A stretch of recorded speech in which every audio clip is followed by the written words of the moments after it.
दोस्तों बंसावली बनाने का जो प्रोसेस है ये बिल्कुल बदल चुका है। अगर आप 2024 में बंसावली बनाना चाहते हैं और अगर आप सोच रहे हैं कि पहले जिस प्रकार से हम बनाते थे बंसावली, ठीक उसी प्रकार से हम क्या करेंगे, किसी भी कंप्यूटर शॉप पे जाएंगे और वहाँ से एक ब्लैंक वाइट सा पेज लेंगे और उस पर जो मर्जी है लिखते हुए और सीधे चले जाएंगे मुखिया या सरपंच के यहाँ साइन करा करके और हमारा बंसावली तैयार हो गया। तो दोस्तों ऐसा बिल्कुल भी आपको नहीं सोचना है, क्योंकि अब जो है ना प्रक्रिया बिल्कुल बदल चुका है।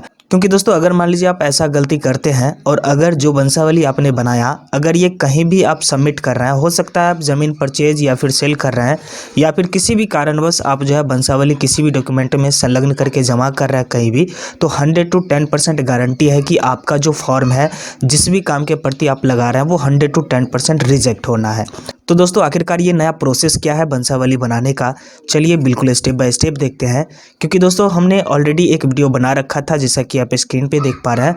इसमें दोस्तों हमने बिल्कुल बारीकी से बताया था कि किस प्रकार से आप बंसावली बना पाते हैं घर बैठे। लेकिन दोस्तों अब थोड़ा यहाँ पे आपको मेहनत करना होगा। वो क्या है तरीका, चलिए बिल्कुल स्टेप बाय स्टेप देखते हैं। जैसा कि दोस्तों अब बंसावली बनाने के लिए सबसे पहले मैं आपको एक न्यूज़ का कटिंग आपको दिखाना चाहूँगा। जैसा कि यहाँ पे आप देख पा रहे हैं न्यूज़ का जो कटिंग दिया गया है, पंचायतों में सरपंच ही जारी करेंगे बंसावली प्रमाण पत्र, और साथ ही यहाँ पे देख पा रहे हैं लिखा हुआ है 10 रुपये शुल्क पंचायत कार्यालय में देना होगा।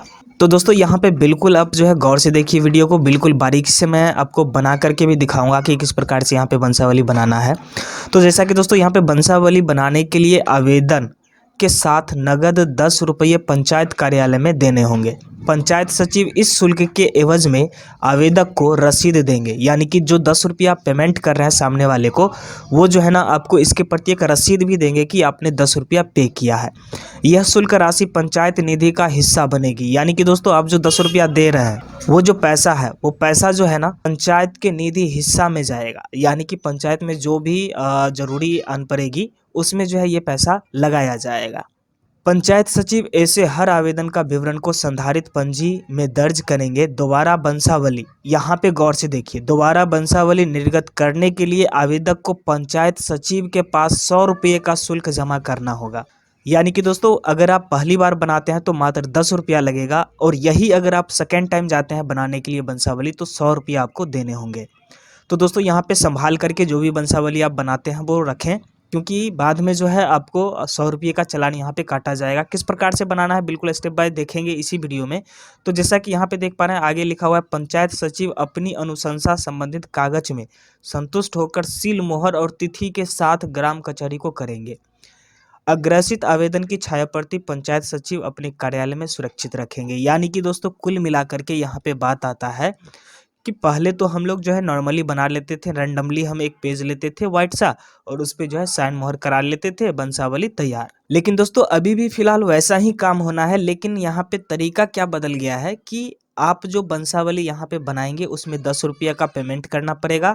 सेकेंड टाइम अगर आप कर रहे हैं तो 100 रुपये का पेमेंट करना पड़ेगा। एक और यहाँ पे एक्स्ट्रा जो चीज़ है, जैसे कि यहाँ पे गौर से देखे होंगे लिखा हुआ था यहाँ पे दर्ज करेंगे, जैसा कि विवरण को संधारित पंजी में दर्ज करेंगे। यानी कि आपका जो भी बंसावली अब बनेगा वो अब सरपंच का जो भी संधारित पंजी है, जो भी खाता है उसमें जो है उन्होंने नोट किया होगा कि आपने इस डेट में बंसावली बनाया है। तो यहाँ पे जब भी आप सेकेंड टाइम बनाएंगे बंसावली तो आपको टैली करने के बाद, यानी कि खाता में जो है वो देख लेंगे कि आपका पहले तो नहीं बना हुआ है, इसके बाद ही आपके प्रति जो है दूसरा बंसावली तैयार होगा। साथ ही यहाँ पे देख पा रहे हैं 2 प्रतियों में तैयार होगा यह प्रमाण पत्र और 15 दिनों में निर्णय की बाध्यता होगी। स्थानीय निवासी के लिए ये प्रमाण पत्र जरूरी है। तो दोस्तों ये तो था कि चलिए बेसिक सा इन्फॉर्मेशन की आखिरकार हम जो अब बनाएंगे वो किस प्रकार से बनाएंगे, लेकिन बनाने का जो तरीका है ना ये बिल्कुल सेम ही है। जैसे कि पहले हम लोग जिस प्रकार से लिखते थे ठीक उसी प्रकार से अभी भी लिखना है, जैसा कि मैं आपको ओपन करके दिखा देता हूँ।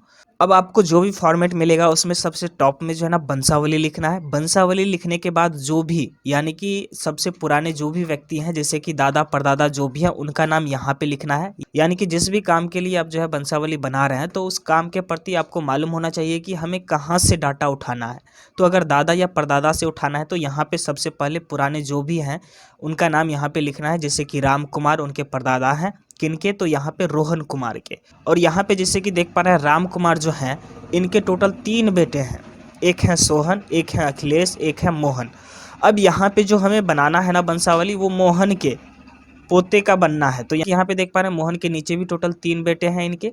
तो यहाँ पे एक है सुमन, दूसरा है सौरभ और तीसरा है यहाँ पे राजेश। अब यहाँ पे दोस्तों, यहाँ पे कुल मिलाकर के मोहन के 3 बेटे हैं। तो इनमें से जो सौरभ हैं, इनके जो बेटे हैं वो राजू और रोहन। तो यहाँ पे जो जिनके प्रति बनना है वंशावली, वो रोहन के प्रति बनना है।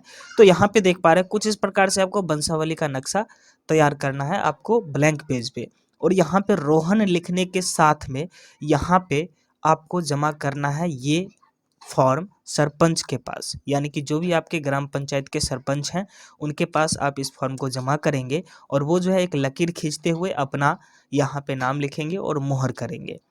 यहाँ पे जो मोहर होगा वो ग्राम पंचायत का मोहर होगा। और साथ ही दोस्तों, हम लोग जो ब्लैंक पेज पे जाते थे लिख करके, ऐसा आपको नहीं करना है। ये जो लिखावट आप जैसा कि देख पा रहे हैं स्क्रीन पे, ये जो लिखावट है लिखने के लिए आपको लेटर पैड लेना है। कहाँ से? तो जो भी सरपंच है उनके यहाँ से जा करके लेटर पैड मिलेगा, जो कि ऊपर में ग्राम पंचायत राज लिखा हुआ होगा उस लेटर पैड में। और उसमें आपको ये डिटेल्स डाल करके और यहाँ पे साइन मोहर करवा लेनी है। तो कुछ इस प्रकार से जो है आप वंशावली तैयार करके किसी भी काम में लगा सकते हैं।